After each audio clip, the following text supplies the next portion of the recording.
everyone. Welcome to another lecture. Last time we continued with our third PowerPoint, right? We have one more PowerPoint, including this one now, that has to do with lectures that have to deal with the third PowerPoint, So last time we finished talking about individual states. We talked about Florida. And along those lines, we talked about the Stono Rebellion, right? Slaves from South Carolina who failed to escape as they were killing their masters and other white people along the way, and were stopped by a militia on their way to Spanish Florida. Then we talked about Florida when the British took over and how the plantation economy grew exponentially. We then talked about Georgia, the final state, in the original 13 colonies, and how they largely refrained from a lot of slavery because of the Spanish, but when the Spanish left, slavery grew quite a bit there. And then we finally just had a discussion about gender and how women were highly sexualized, they were taken advantage of in slavery, they were often bought and sold based on their ability to reproduce and make new slaves, and how they were essentially the centers of the family because their family members would be often sold away. Right?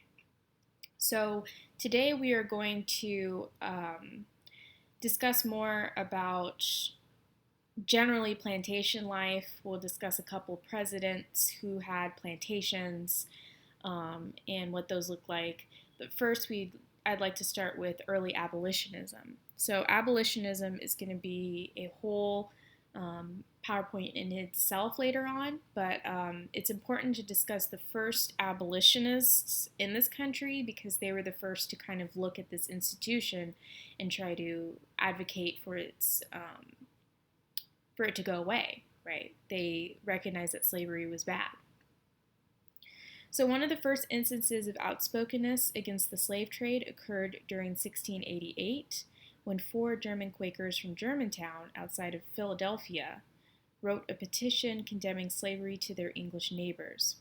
Although the petition was ultimately ignored, it was also one of the first documents in the Americas that called for universal human rights. During the First Great Awakening of the late 18th century, when Methodist and Baptist preachers toured the South, they tried to convince plantation owners to manumit, aka release from slavery, we'll talk about manumission later on, their slaves because they believed that all people were equal in God's eyes. So the First Great Awakening, we've had 2 Great Awakenings, by the way. The first one and the second one are basically religious revivals, meaning that these preachers took a look around and decided that people weren't religious enough, so they toured the country and tried to get more people on board with specifically the Christian religion. Slaves could act as members and preachers in their churches and even establish their own in South Carolina. We'll talk about black churches later on as well. Virginia and Georgia by the time that the Revolutionary War ended.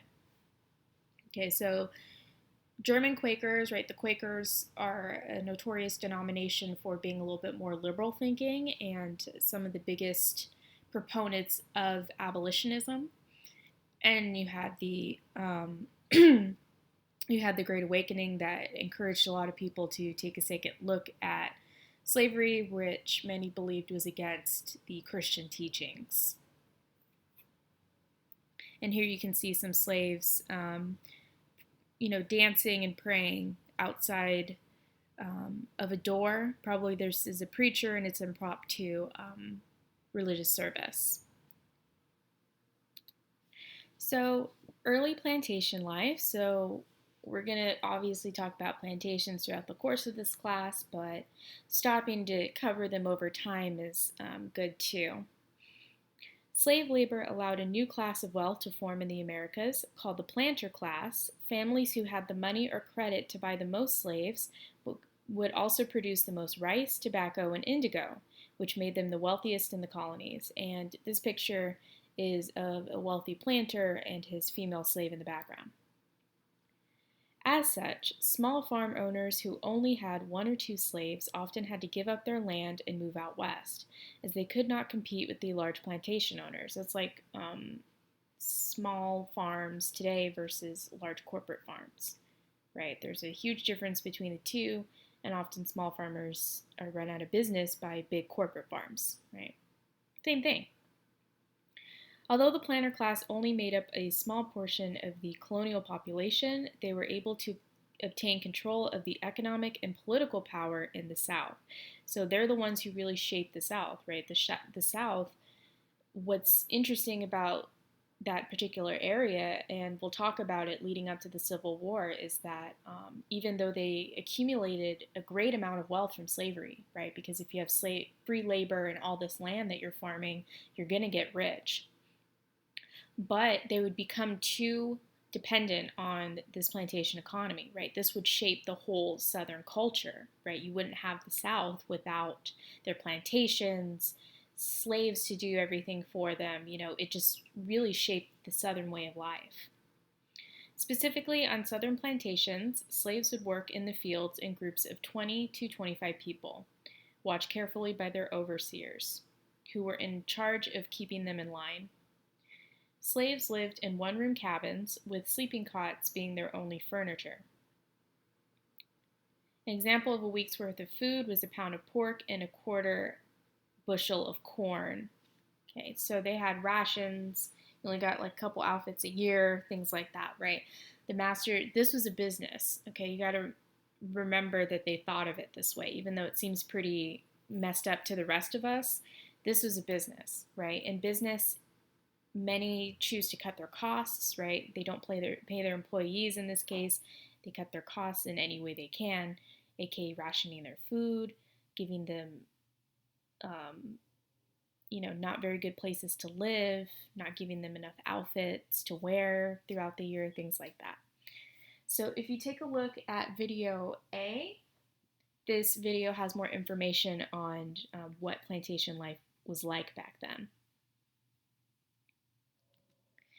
Here is a picture that I guess I mentioned before, right, of, I believe this is tobacco plantation, and you can see the slaves are working in the same area as a couple of indentured servants. So sometimes they'd work together, although we'll talk about, I think, next class about interracial sex and how many didn't like white female indentured servants working alongside black male slaves. This is one of the most iconic pictures. This picture really changed a lot of people's thinking about slavery. They never realized how the slaves were punished, right? Now we know that they're whipped and beaten and things like that. But people back then didn't really think about that. So when this guy, the photographer, asked to take a picture of his back and this spread all over the country, people were shocked, right? Because those are scars from whipping. Those just don't go away. So this is one of the most famous pictures ever. I think there's actually a black and white picture of this guy that I've seen before. Okay, so here's some of the information I just said, right? They lived in one-room cabins. If you want to see a slave cabin, you can either visit a plantation or sometimes they have them at Black History museums, and particularly the Smithsonian Museum of African American History. They have a cabin that you can look inside. Initially before laws banned it in most areas, some masters allowed their slaves to cultivate their own gardens, where they grew produce like potatoes, greens, and fruit, and could also raise chickens. African slaves also tried to preserve many of their traditions, including music, stories, dances, and religion, such as Islam. However, do not think that African slaves never resisted their captivity. Acts of rebellion included working slowly, damaging products, and purposefully doing tasks the wrong way. This is especially true of slaves who were purchased for their specific knowledge about the crop that they were harvesting. So this goes back to what I mentioned before, right? Many people believe that if slaves didn't rise up and kill their masters or run away, that they weren't rebelling against the system they were part of, right? That they were complacent in some way and they just accepted it. That's not true. Slaves rebelled. Even if they were born into slavery, they still rebelled because it's not a great life, right? So pretending like you don't know what you're doing, right? Damaging things. Sometimes they'd pretend that they were sick, pretend that they got hurt, right? Things like that some people use to avoid work even today, right? So in Family Guy, there's an episode, right, where Peter finds out that has a black ancestor and that the black ancestor said he peed in his master's cereal every morning, right? Which they didn't really, I don't think they had cereal, but that's beside the point. The point is, it's sort of like an example of like, no, I just didn't sit there and take it, you know. Now, songs are the most important, right? Songs and dances. Dances come from Africa, right? Before they outlawed slaves playing drums. Drums are an essential part of a lot of African ritualistic dancing, so it's very important for their culture. And music in general, right? Because when you're working in the fields, you're singing in order to pass the day, pass the time while you're working and communicate with the slaves around the field, right? So if you take a look at video B, this is a clip from the movie 12 Years a Slave, won the Oscar for Best Picture, I think in 2013 or 14. I think it was, no, 2014. And this is just an example of the slaves, sort of using these spirituals to sort of come together as a community, right? And we'll talk about the subject of this film, Solomon Northup, later on, because he was falsely sold into slavery for 12 years. So that's the premise of the movie, based on his personal accounts of his experience. And we'll also, come back to music as well, because slave spirituals would also be a part of the Underground Railroad. So here's another picture of some slaves working in the fields. I think this is a tobacco plantation as well, judging by what the leaves look like. Now, I mentioned we were going to talk about two presidents today. One we're going to completely talk about, the other one we're going to do the majority of what I'm going to talk about with him. Okay, so you'll see what I mean. So we have to talk about our first president, George Washington. He has a famous plantation called Mount Vernon. Now, you can visit Mount Vernon. As you can see from this picture, here are reenactors from Mount Vernon. It's not too much. I think it's like $15 for a ticket. It's 7 miles outside of Alexandria, Virginia, which isn't that far from Washington, D.C. So just to let you guys know, if you ever go to D.C., Mount Vernon's not that far away. I went with my sister, and you'll see a picture that I took of Mount Vernon as well. And it's very interesting, right? Because it's not only Washington, it's also slavery, right? So if you take a look at video C, this is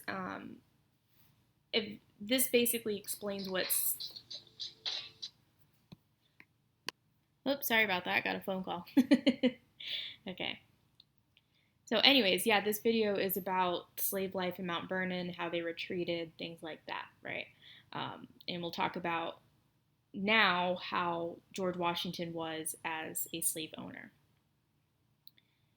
So, situated in Fairfax County, Virginia, a few miles away from Alexandria, Virginia, as I mentioned, which Alexandria, Virginia, I used to work at the Guest Center. It's a good town to visit if you want to take a look at some of those old buildings and stuff. Mount Vernon officially became the property of General Washington in 1761 after the death of his sister-in-law, Anne Fairfax, who had married into the family of future General Robert E. Lee. So Robert E. Lee will be the 5-star Confederate general in the Civil War. He will be the man who also signs the Confederacy's defeat or surrender at the end of the Civil War. So him and the Washington family are connected. The Lee family also used to own Arlington National Cemetery in Virginia, where we bury a lot of our military. Washington expanded the plantation into 5 different farms, producing crops like hemp, flax. Flax is used for linen, and we also have flaxseed, which is good for you, and tobacco. Indeed, as an agriculturalist, Washington experimented with over 60 different crops and focused on maintaining the landscaping of the plantation. He spent over a year of his presidency journeying back to Mount Vernon. Washington inherited 10 slaves when he was 11 years old.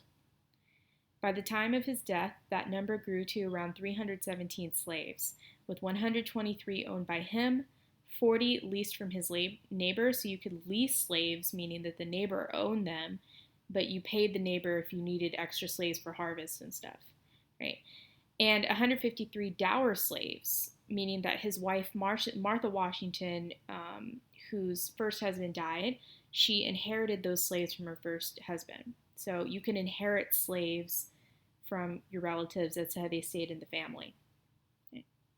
So technically, remember this, Washington only had 123 slaves, right? He didn't have, but on the plantation there were over 300, which is huge, right?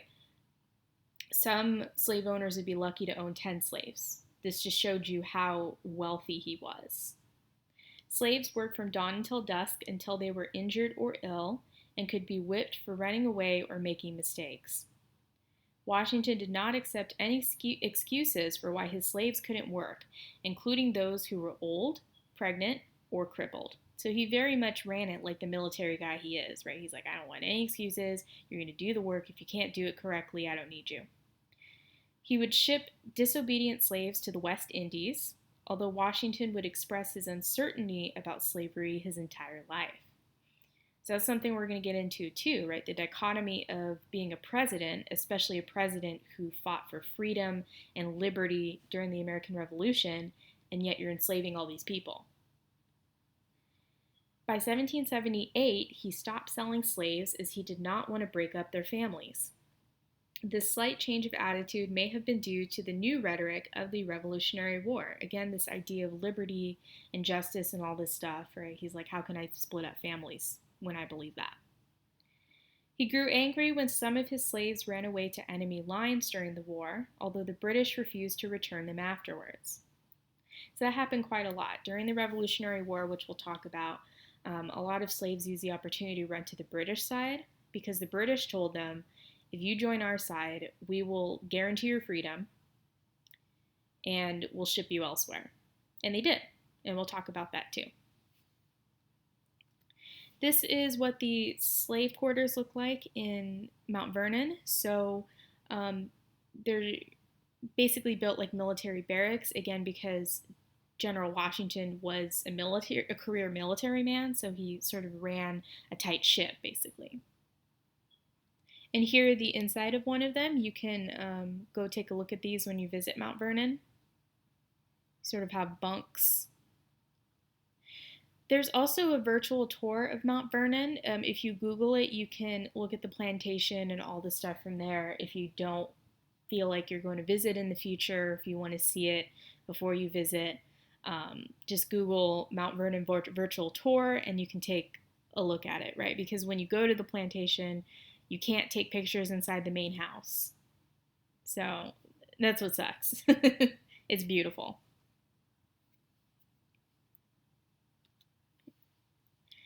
Continuing on, in 1782, the state of Virginia began to allow slave owners to free slaves under the age of 45 through either their will or a deed. Okay, so first of all, this is a picture of Washington sort of overseeing what his slaves are doing. So you could free your slaves through a will, right? Basically say, when I die, I want all my slaves to be freed. And they'd be freed, right? That's their legal document. Or you can draw up a document. Again, we'll talk about this later. It's called manumission, saying that such and such is free from this day forward, and you sign it, and they're good to go. This increased the free black population in the area to 7.2% by 1810. However, with the invention of the cotton gin in 1808, Virginia reversed their earlier decision, making the process of freeing slaves more difficult. And we'll talk about that as well.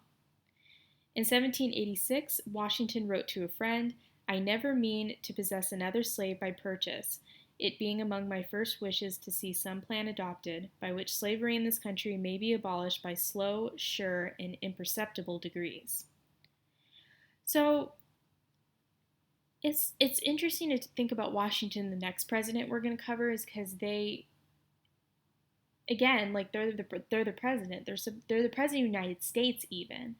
And like I keep mentioning, the United States believes in freedom and democracy and all this stuff, right? Every man is created equal, is what Thomas Jefferson wrote in the Declaration of Independence. Yet slavery persists. So Washington does want to get rid of slavery, but he doesn't want to do it immediately, because not only does the United States depend heavily on slave labor at this point, right, for their economy, because they're a brand new country, but also you have racism in the country, right? You have people who don't want a bunch of slaves to be freed. You have slaves who just came off from Africa and don't know anything, right? You have slaves who don't know any other life. So Washington's thinking about all of these things. Does it make it right? No. But just to show you guys the issues he foresaw with freeing the slaves immediately. Not only was Washington one of the wealthiest slave owners of Virginia, partly because his wife was super rich, he was also the wealthiest person in the country. His slaves would also wash and sew his clothes, polish his boots, chop wood, and powder his wig. You powder the wig to keep the whiteness in it over time, and also to get rid of any bugs that might get in your wig. I know, gross. However, Washington owned more slaves than he needed to run his plantation, thus making its production unprofitable, meaning he didn't really make a lot of money off of Mount Vernon. During his presidency, Washington did make strides with regards to abolition. He signed the Northwest Ordinance of 1789, which we will talk about, reaffirming the ban on slavery in the North. He also signed the 1794 Slave Trade Act, which limited the U.S.'s involvement in the slave trade. However, Washington also signed the Fugitive Slave Act in 1793, which allowed slave owners to capture runaways, even if they escaped to places without slavery. Now, that's a huge one that we'll talk about, right? That they could, if your slave ran away, you hired these sort of bounty hunters or whatever to go get your slave for you and bring him back.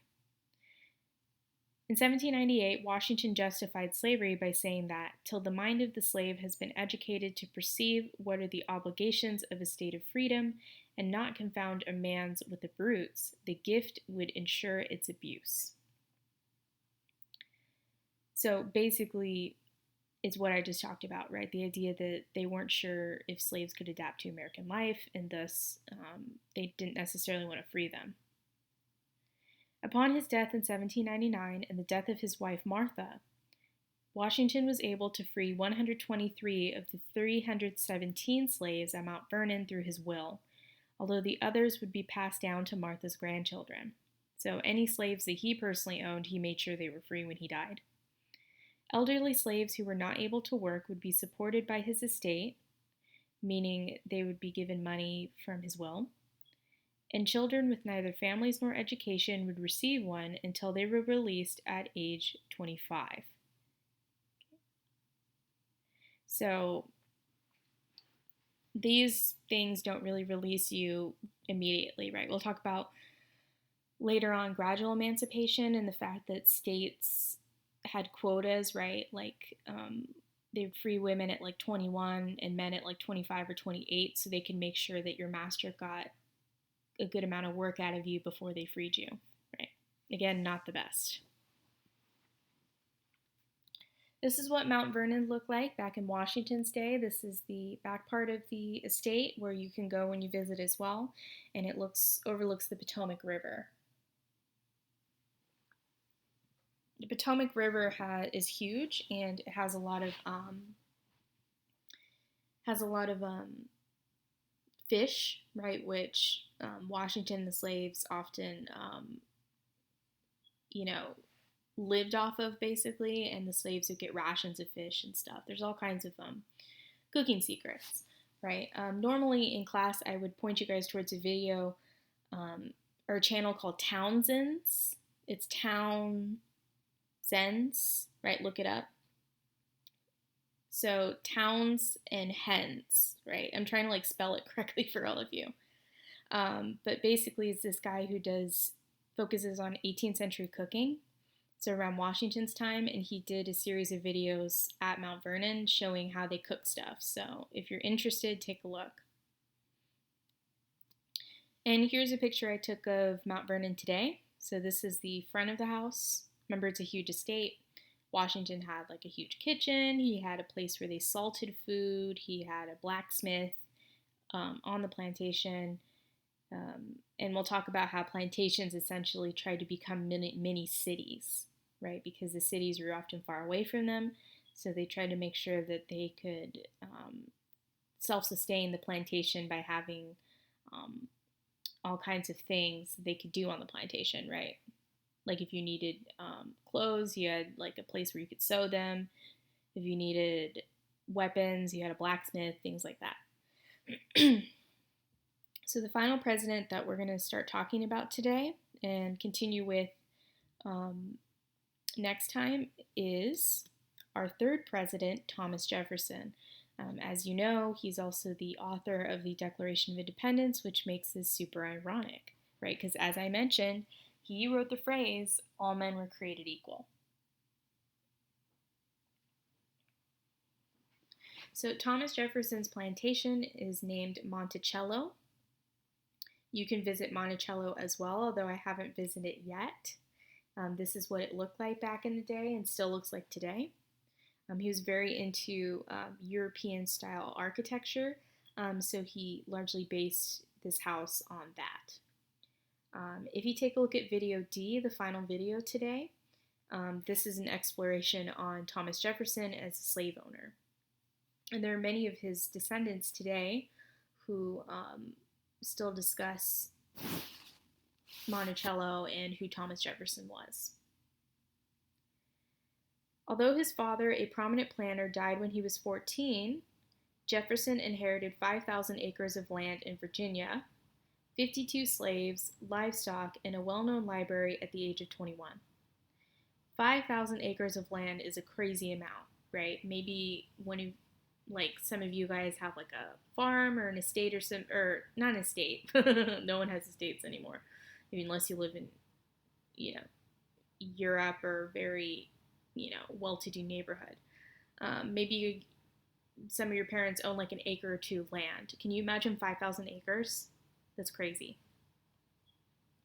In 1768, he ordered his slaves to construct a mansion on the property, which was named Monticello. When he served in the Virginia House of Burgesses in 1769, so the House of Burgesses was basically the governing body of Virginia, Jefferson proposed strict laws on free blacks that would have prevented them from entering or living in Virginia, banishing children with black fathers, and getting rid of any white women with black children. So not only did Jefferson want to sort of get rid of any hint of interracial coupling or sex or reproduction, he also wanted to get rid of free blacks because he didn't want to show the rest of the slaves that life is better when you're free. And we'll continue talking about that as well throughout our class. His cohorts declined his ideas, finding them too restrictive even during those times. So even his friends were like, wow, Jefferson, you're going way too far. As a lawyer, Jefferson also defended cases that involved the freedoms of mulatto slaves. Mulatto is another term for a mixed-race slave, or a mixed-race person, really. I think there's a rapper called Mulatto. In 1773, he married widow Martha Skelton, whose father left her 11,000 acres and 135 slaves. He used this newfound wealth to establish additional plantations, making him the second wealthiest planter in his county. When Jefferson joined the Continental Congress in 1775, the people who drafted the Declaration, and the British made a proclamation that offered freedom to the slaves of the rebels, some of his slaves ran away, just like Washington's. Jefferson blamed King George III for forcing slavery onto the American colonies and then turning around and trying to amass a large slave rebellion in the face of independence. And in PowerPoint 5, we'll talk about the Constitution and how sort of they avoided the words of slavery, although in the Declaration of Independence, we'll talk about that too, how Jefferson wrote an entire paragraph blaming the King of England for slavery, even though they all benefited from it. So, interesting, right? In 1778, Virginia banned the import of African slaves, the first in the world to legally do so. So there was a little bit of progress. And these are the slave quarters at Jefferson's plantation.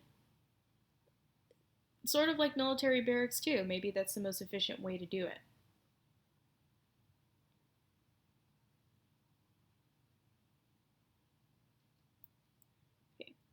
So in 1781, in June, the British stormed Monticello while Jefferson fled and left his slaves to watch his valuables. So this is towards the end of the American Revolution, right? The revolution ended around 1782. The British came and took over Monticello, and Jefferson abandoned his slaves to watch his stuff, right? Very jerk move. He would only free 2 slaves during his lifetime and 5 after his death. So he only freed 7 of his slaves among the hundreds. As part of the Continental Congress, Jefferson refused to pass any bills that would emancipate the slaves. In 1785, Jefferson claimed in a letter to a friend that black people were mentally inferior to white people, claiming the entire race was incapable of producing a single poet. And I will later introduce you to a famous black poet, just to prove Jefferson wrong. However, Jefferson soon partially changed his tune as he tried to get ordinances passed that would have banned slavery in all new territories. So there's this back and forth, guys. Like, if you thought Washington was bad, Jefferson was worse. He supported the colonization of Africa and wished for slaves to be transported back to Africa after they were freed. We'll talk about that too, how people are like, well, if they're not going to be our slaves, why don't they just go back to Africa? It doesn't work like that. However, after his trip to Paris in 1785, he backed off of his call for the end of slavery, probably to keep his liaisons in his private life a secret, particularly in his relationship with one of his slaves, which we are going to talk about next lecture. Right? This is a case that was largely a rumor before recently, so we're going to talk about his relationship with one of his female slaves, which always grosses out, especially my high schoolers, right? Because she was very young. So Thomas Jefferson was very selfish in a lot of ways, right? Having his slaves watch his stuff. We'll talk about when he dies. He basically had a lot of his slaves sold so he could pay off his debts because he liked nice things, and he got a lot of debt because of it, right? But then he also turned around and did things like trying to get slavery banned from new territories or defending mulattoes in court. So it's sort of this like struggle that they have with like, yeah, my lifestyle, I profit off of slavery, but also in my political position, I should get rid of slavery. Things like that. All right, so that's the end of today's lecture. Next time, as I mentioned, we are going to finish off with Monticello and Jefferson. We're also going to discuss anti-interracial sex, right? And a little bit more about Creoles. And we're also going to discuss African culture, right? What that looked like at the time and how they tried to preserve their sense of Africanism and African culture in this environment that tried to get rid of that,